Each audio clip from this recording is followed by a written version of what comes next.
네, 국민의당 제보조작 사건 수사 중인 검찰이 공명선거 추진단 수석 부단장이었던 김성호 전 의원을 다시 불러서 조사하고 있습니다. 네, 피의자로 출석한 김 전 의원은 최선을 다해 검증했으며 윗선은 이번 사건과 무관하다는 주장을 되풀이했는데요. 현장에 나가 있는 취재기자 연결하겠습니다. 박현우 기자. 네, 서울 남부지검에 나와 있습니다. 김성호 전 의원은 오늘 오전 9시 40분쯤 이곳에 출석했습니다. 보름 만에 피의자 신분으로 재소환된 김 전 의원은 청사에 들어서며 일단 이번 사건이 이유미 씨의 단독 범행이고 당시 공명선거 추진단 차원에서 최선을 다해 검증을 했다는 기존 입장을 되풀이했습니다. 카카오톡 내용과 녹취록까지 철저하게 분석한 결과 100% 사실이라고 믿었기 때문에 당시 2차례 기자회견을 가졌다는 건데요.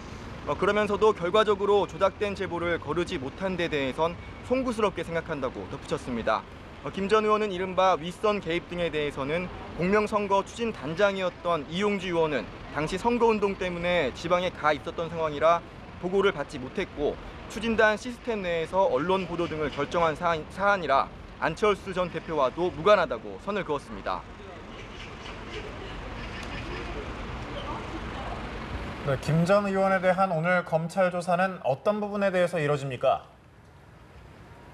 네, 김 전 의원은 지난 5월 5일과 7일 당시 대선 후보였던 문재인 대통령의 아들 준용 씨의 취업 특혜 의혹과 관련해 국민의당 당원 이유미 씨가 조작한 제보를 기자회견을 통해 공개한 혐의를 받고 있습니다. 검찰은 조작된 제보가 언론 등을 통해 유포된 게 당시 공명선거 추진단 수석 부단장이었던 김 전 의원 등이 검증을 제대로 하지 않았기 때문인지 등을 살펴볼 계획입니다. 특히 두 번째 열렸던 기자회견을 앞두고 이 씨가 제보가 조작됐다는 취지로 국민의당 측에 말을 했음에도 대선 이틀 전인 5월 7일 기자회견에서 조작된 제보 내용이 또다시 유포됐다는 사실에 주목하고 김 전 의원 등이 조작 사실을 사전에 알았는지 등도 캐물을 방침입니다.